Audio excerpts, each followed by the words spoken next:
दोस्तों स्वागत है आप सभी का यूट्यूब चैनल एबी टेक में। आज है 17 अगस्त 2021 और जान लेते हैं आज की महत्वपूर्ण खबरें। सबसे पहली जो अपडेट है यहाँ पर यूपी बोर्ड को लेकर के है। यूपी बोर्ड ने आगामी सत्र के लिए जो पूरा एक तरीके से शैक्षिक कैलेंडर है वो जारी कर दिया है। कब प्री बोर्ड परीक्षाएं होंगी, कब कितना सिलेबस ख़त्म करना है, कब बोर्ड परीक्षाएं होंगी, कब प्रैक्टिकल परीक्षाएं होंगी, सारा कुछ पहले से ही जारी कर दिया गया है। नए प्रारूप पर इस बार 9वीं की परीक्षा होगी, विद्यार्थियों का स्वास्थ्य कार्ड भी बनेगा। और जो बोर्ड परीक्षाएं होंगी वो कब होंगी, तो मार्च के आखिरी सप्ताह में यूपी बोर्ड की परीक्षाएं 2022 की प्रस्तावित हैं। देखिए लिखा है कि माध्यमिक शिक्षा परिषद ने जारी किया शैक्षिक कैलेंडर, अप्रैल में होगा अगले सत्र का शुभारंभ, 15 जनवरी 2022 तक पूरा करना होगा कोर्स। वर्तमान सत्र में कक्षा 9 की लिखित परीक्षा, अर्धवार्षिक एवं वार्षिक परीक्षा नए प्रारूप पर होगी। प्रश्न पत्र में 2 खंड होंगे। प्रथम खंड में पूर्णांक 30% अंकों के बहुविकल्पीय प्रश्न तथा द्वितीय खंड में पूर्णांक 70% अंकों के वर्णनात्मक प्रश्न शामिल होंगे। इस तरीके से ठीक है। और 15 जनवरी 2022 तक जो है सभी 9, 10, 11, 12 का जो सिलेबस है वो कंप्लीट करना होगा। और फरवरी में आपकी 9वीं 11वीं की जो होम परीक्षाएं होती हैं, गृह परीक्षाएं होती हैं वो होंगी। और आपका जो बोर्ड परीक्षाएं हैं वो मार्च के अंतिम सप्ताह में, यानी आप समझ लीजिए कि 25 मार्च के आसपास आपकी बोर्ड की परीक्षाएं होंगी। ठीक है, बढ़ते हैं अगली अपडेट की तरफ। यहाँ पर अपडेट है बीएड के अंकों को लेकर के। लिखा है कि बीएड परीक्षा के अंकों पर 15 दिन में होगा फैसला। नंबर घटने से बीएड के छात्र असंतुष्ट, रिव्यू का दिया विकल्प। छात्रों ने राज्य विश्वविद्यालय में फिर किया गया प्रदर्शन। तो यहाँ पर रज्जू भैया विश्वविद्यालय के जो भी बीएड के छात्र हैं उनके लिए अपडेट है कि बीएड परीक्षा के अंकों पर जो 15 दिन पर फैसला होगा। यहाँ पर जो छात्र हैं अपने नंबरों से संतुष्ट नहीं हैं। लिखा है कि मूल्यांकन प्रणाली में बदलाव के कारण प्रोफेसर राजेंद्र सिंह राज्य विश्वविद्यालय के संगठक कॉलेजों में बीएड तृतीय सेमेस्टर के छात्रों के नंबर घटने के मामले में विश्वविद्यालय की परीक्षा समिति 15 दिनों में निर्णय लेगी। सोमवार को बड़ी संख्या में छात्र दोबारा विश्वविद्यालय परिसर पहुंचे और धरना प्रदर्शन किया। जिला एवं पुलिस प्रशासन के अफसरों की मौजूदगी में विश्वविद्यालय प्रशासन की ओर से छात्रों को आश्वासन दिया गया कि 31 अगस्त तक मामले में लेकर उन्हें अवगत करवा दिया जाएगा। बात कर लेते हैं उत्तर प्रदेश माध्यमिक शिक्षा सेवा चयन बोर्ड को लेकर के। तो यूपी पीजीटी की जो परीक्षाएं आज से शुरू हो रही हैं, सभी पीजीटी के प्रतियोगी छात्रों को एबी टेक की तरफ से बहुत बहुत शुभकामनाएं। और देखिए लिखा है कि प्रदेश के 651 केंद्रों पर आज पीजीटी परीक्षा के पहले दिन 2,65,852 अभ्यर्थियों को होना है इसमें शामिल। प्रवक्ता संवर्ग यानी पीजीटी 2021 की 2 दिवसीय परीक्षा मंगलवार से शुरू हो रही है। पहले दिन प्रदेश के सभी जिला मुख्यालयों के 651 केंद्रों पर परीक्षा होगी। जिन 12 विषयों की परीक्षा मंगलवार को होनी है उसके लिए 2,65,892 अभ्यर्थियों ने आवेदन किया है। परीक्षा को सुचितापूर्ण करवाने के लिए जो है अलग अलग व्यवस्थाएं यहाँ पर की गई हैं। लेकिन अब जो ये देखना यहाँ पर होगा कि टीजीटी जैसा हाल पीजीटी में भी ना हो। वैसे टीजीटी से जो निष्कर्ष निकले हैं उससे सरकार और चयन बोर्ड काफ़ी आशंकित है। इस वजह से यहाँ पर जो सख्ती है थोड़ा सा बढ़ाई गई है।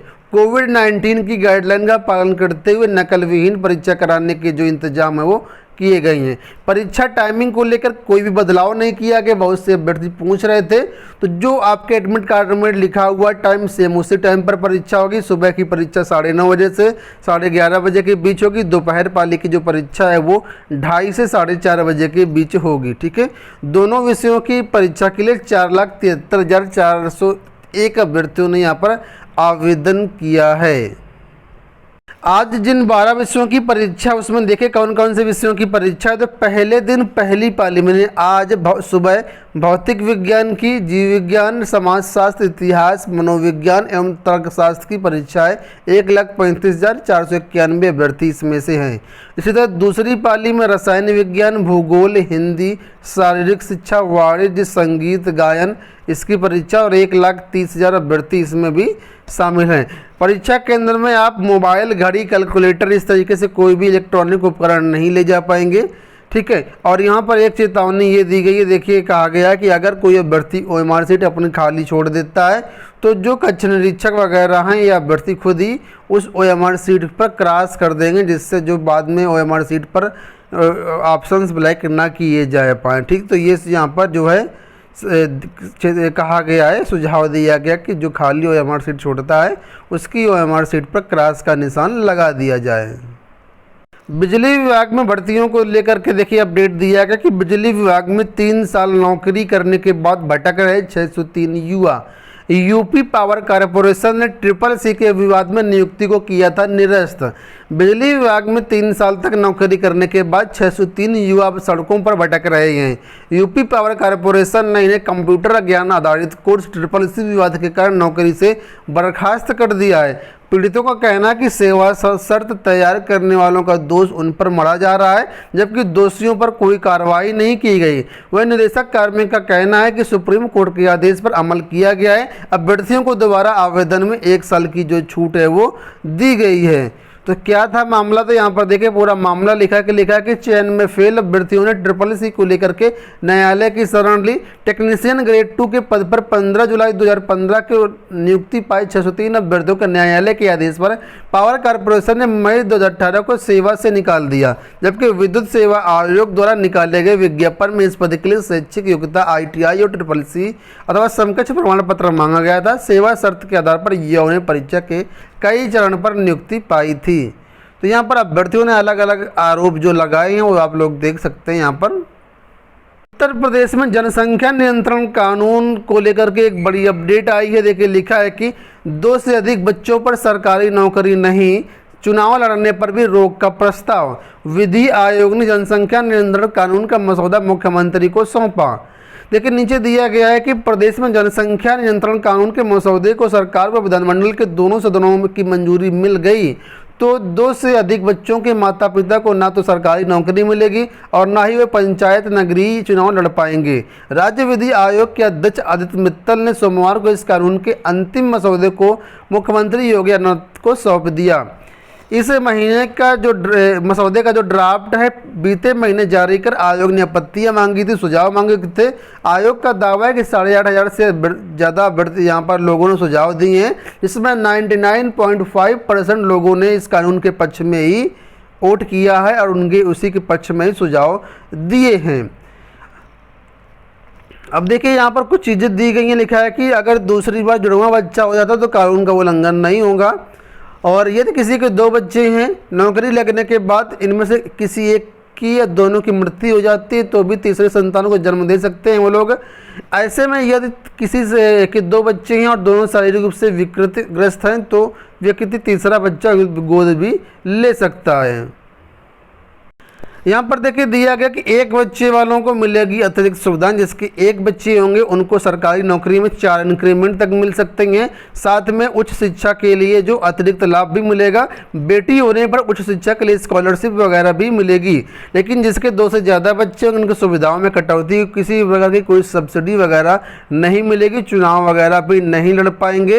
राशन कार्ड वगैरह को लेकर के भी देखिए यहाँ पर लिखा है, सारा कुछ दिया गया। स्कूलों में पाठ्यक्रम को लेकर के बहुत सारे यानी जो नुकसान है वो उनको उठाने पड़ेंगे जिसके 2 से ज़्यादा बच्चे होते हैं। सचिव बेसिक शिक्षा और परीक्षा नियामक पिछड़ा वर्ग आयोग में तलब। उत्तर प्रदेश राज्य पिछड़ा वर्ग आयोग के अध्यक्ष जसवंत सैनी ने मंगलवार को शिवबीर सिंह यादव बनाम निदेशक बेसिक शिक्षा का प्रकरण सुना। इस वाद में 68,500 सहायक अध्यापक भर्ती परीक्षा में आरक्षित पिछड़ी जाति के अभ्यर्थियों को 5% छूट न दिए जाने के संबंध में जो सुनवाई है वो हुई है। उत्तर प्रदेश में कक्षा 6 से कक्षा 8 तक के विद्यालय 23 अगस्त से खोल दिए जाएंगे। वहीं पर जो प्राइमरी के स्कूल हैं यानी कक्षा 1 से 5 तक की वो विद्यालय 1 सितंबर से खोले जाएंगे। इसके लिए कल योगी जी ने आदेश कर दिया है। यहाँ पर आप लोग साफ देख सकते हैं। बढ़ते हैं अगली अपडेट की तरफ। 69 शिक्षक भर्ती में एक बार फिर से काउंसलिंग का मौका दिया गया।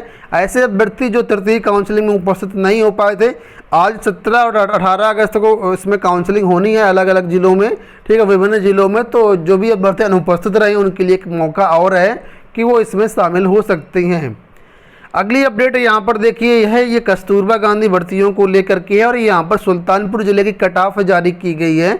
जिन लोगों ने आवेदन किया था वहाँ पर आप लोग कट ऑफ देख सकते हैं।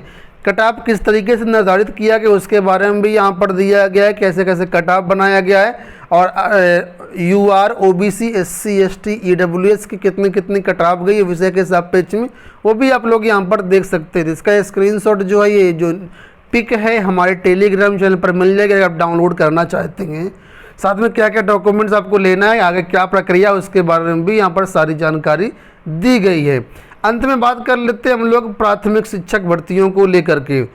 प्राथमिक शिक्षक भर्तियों को लेकर के और जो अभ्यर्थी हैं और अवसर हैं एक तरीके से घिरे हुए हैं।